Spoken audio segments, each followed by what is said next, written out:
T20 world cup లో పాకిస్తాన్ పై team India ఘన విజయం సాధించడంతో ఆధ్యాత్మిక క్షేత్రం తిరుపతిలో పండుగ వాతావరణం నెలకొంది.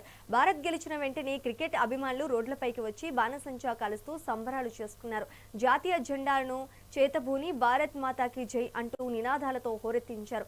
ముఖ్యంగా యువత బైక్ ర్యాలీలు చేస్తూ ఒకరికొకరు మిఠాయిలు తినిపించుకుంటూ సంతోషాన్ని పంచుకున్నారు.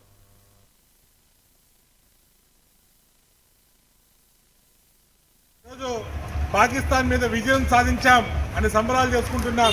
కానీ ఈ విజయాలు అనేటివి సర్వసాధారణం అయిపోయింది.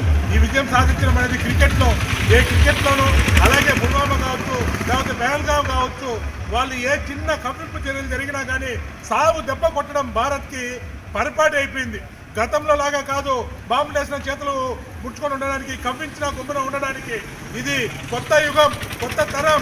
నరేంద్ర మోడీ గారి యొక్క ఆధ్వర్యంలో సాగుతున్నటువంటి ఈ తరం ఏ మాత్రం శత్రువులు కవ్వింపు చర్యలకు దిగినా కానీ సాగు దెబ్బే కొడతామని చెప్పడానికి ఇది కూడా ఒక నిదర్శనం. గతంలో మనం పెహల్గావ్ సంఘటన ఒకటైతే, ఏదైతే ఉగ్రవాదం ఉందో దానికి పెహల్గావ్ సంఘటన అయితే, క్రికెట్ ఆటలు అయితే ఈ క్రికెట్ అనేది చూపిస్తుంది ఏ విధంగా అని.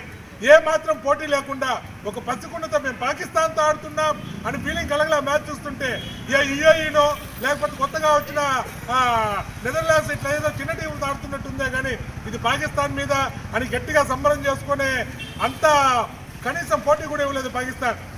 మన ఎవరైతే ఉన్నాడో బ్యాట్స్మెన్ కెప్టెన్ ఎంతో చక్కగా టీమును లీడ్ చేశాడు. ఇషాంత్ కిషన్ ఆడినటువంటి తీరు, అతని యొక్క పర్ఫార్మెన్స్, అతని బాడీ లాంగ్వేజ్ అద్భుతం అద్భుతం అద్భుతం. మ్యాచ్ని రసవత్రంగా చేసినటువంటి వ్యక్తి మన ఇషాంత్ కిషన్. మ్యాచ్ని ఫోర్లో నిలబెట్టినటువంటి వ్యక్తి ఇషాంత్ కిషన్. ఈరోజు పాకిస్తాన్ మీద విజయం అద్భుతంగా ఉంది. భారతదేశం పాకిస్తాన్ మీద గెలిచిన సందర్భంలో మేమంతా ఇక్కడ వెంకబాంబే కూడలిలో వచ్చి మేమంతా వేడుక చేసుకుంటున్నాం.